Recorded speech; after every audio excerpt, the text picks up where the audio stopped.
guys, welcome back to Discovering Disability. My name is Morwen Nightingael and today we'll be talking about Ankylosing Spondylitis. So also known as Marie-Strümpel's disease or Bechdreff's disease, it's a systematic rheumatic disorder caused by inflammation in the axial skeleton and the large peripheral joints. Basically, it's a kind of inflammatory arthritis with some extra health thrown in. So AS is a progressive degenerative disease. And basically what this means is as you get older, it generally tends to get worse. And it has three stages. The first is entails, and this is where inflammation occurs in the body where the ligaments or tendons attached to the bone. Second is entailopathy, and this is when where that inflammation took place near the bone starts wearing away. And the third stage is once the first two have occurred, then healing takes place. Which sounds good, right? Unfortunately, it's not. This is where instead of new fibres growing in the same place that the bone weared away and the inflammation took place, new bone starts growing instead, which isn't really known for its elasticity. So basically, where the ligaments and tendons attach to the bone,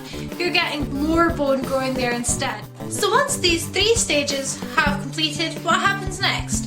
Well, basically, they start repeating over and over and over again, and they can happen anywhere in the body, or they can happen in the same place, such as the spine, which the whole spine can become infused with bone. I like to think of it as a back plate myself, you know, like armour. Never mind. But it can happen in other parts of the body too, which we'll discuss later in the episode. So what other symptoms come with AS? Because it's not just in the back. Other joints that AS can affect aren't any of them, but most commonly the knees, hips, ankles, and even your toes. But again, it's not just the joints that can be affected. Along with AS, you're more prone to developing iritis, which is an inflammation of the eyes. Yes, I know I cannot draw. Shh. Your ribs can be affected, which can also limit your lung capacity and actually cause scarring of the lungs in rare cases, which in turn causes breathing difficulties. Now, there are a couple of other much rarer symptoms. One is that part of your heart can get inflamed, and this can cause dizziness, shortness of breath, and even heart failure. And the second is kidney failure, because the spondylitis can actually cause the deposits of proteins called amyloids to be deposited into the kidneys, which can cause kidney failure. AS is relatively rare. In the UK and the USA, it was found in less than 1% of the population have it. In exact numbers, we're talking about between 350,000 and 1 million people out of 318.9 million in the USA, and about 200,000 people out of 64.1 million in the UK. So what exactly causes ankylosing spondylitis? Unfortunately, there is no known answer for this.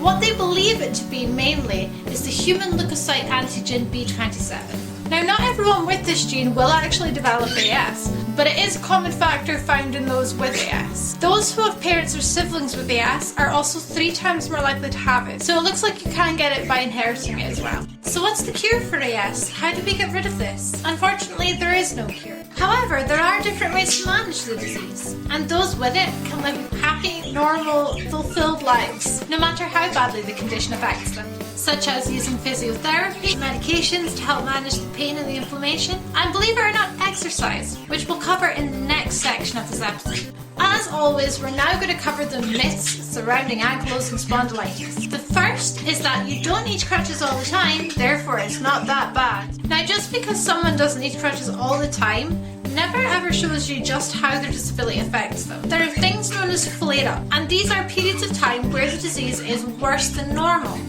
Because some days you maybe get hardly any pain, other days you'll get nothing but pain, and some people do occasionally need walking aids or other things to help them in their day-to-day lives. This does not mean that it's not that bad because you don't need constant walking aids or help like that. Sometimes you do need it because it flares up really badly, and sometimes the medications just don't help. The second myth is that AS only affects the spine. So as we discussed before, AS can affect many other joints, and it can also affect many other parts of the body. It is in no way limited to just the spine. And third is you should not exercise when you have AS. Exercise actually seriously helps the back. It strengthens all your muscles, which means your joints are more supported, and so is your back. And it actually makes the pain lessen for quite a bit, as long as you don't overdo it and make sure you're exercising in the way that's right for you. Exercise is a fantastic thing, especially for AS. And I can tell you for a fact it is from personal experience, and I'll tell you why in just a sec. So I said I would explain how I know this from personal experience that you should exercise. I have ankylosing spondylitis. For a while I stopped exercising, I stopped doing a lot of things, and then when I started exercising, it turns out that my back pain actually lessened. It got better for a wee while, and even though I've been known to push myself a bit too far, trust me, exercising really does help. What I'm going to do for you guys is I will do videos specifically on how my AS affects me and what it's like living with it. And you can expect that this coming Friday, because the vlog section of this channel will be changing to the personal experiences section of the channel. For now guys, that is the end of this video. Thank you so much for watching. I hope you've enjoyed it. My question for you this week is, have you ever heard of ankylosing spondylitis? And if you have, how did you hear about it? And if you have it, what's helped you best with it? What makes things easier for you? Hit me up in the comments below guys, or send me a message. Either one would be fantastic. Hit that like button if you like the video, hit subscribe if you want to see more, and I will see you in the next video.